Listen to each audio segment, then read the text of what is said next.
రావో ఇలా కూడా పెట్టుకోవచ్చు దొండకాయ. మ్యాంగోస్ మనకి ఎప్పుడు రావు, 3-4 నెలలు వస్తాయి అంతే. ఆ తర్వాత అది అయిపోయిన తర్వాత మనకి మధ్యలో దొండకాయ ఆవకాయ కింద పెట్టుకోవచ్చు, ఊరగాయ లాగా. అది వారం రోజుల దాకా ఉంటుంది నిల్వ. చాలా బాగుంటుంది, టేస్టీగా, ఈజీగా అయిపోతుంది. దొండకాయ కడిగేసేసి ముక్కలు చేసుకుని ఇట్లా చిన్న చిన్న ముక్కల కింద మనం ఉప్పు కారం పిండి మామూలుగా మన ఆవకాయ ఎలా పెట్టుకుంటామో అలాగే పెట్టుకుంటాం. ఆవకాయ కావాల్సింది ఉప్పు, కారం, ఆవపిండి, మెంతి పిండి, పసుపు, ఆయిల్, అంతే.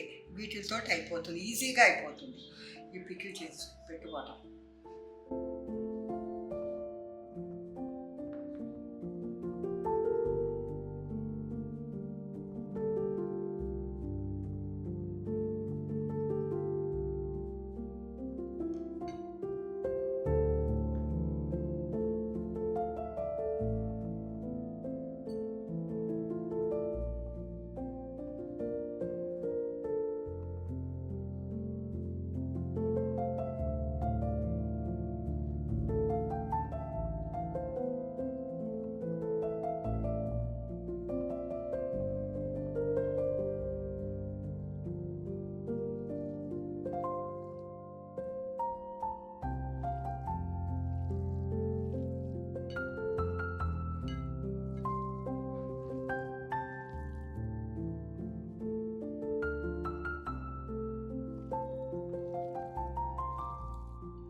త్రీ 4 అవర్స్లో ఇది ఊరిపోయి ముక్క తగ్గిపోతుంది.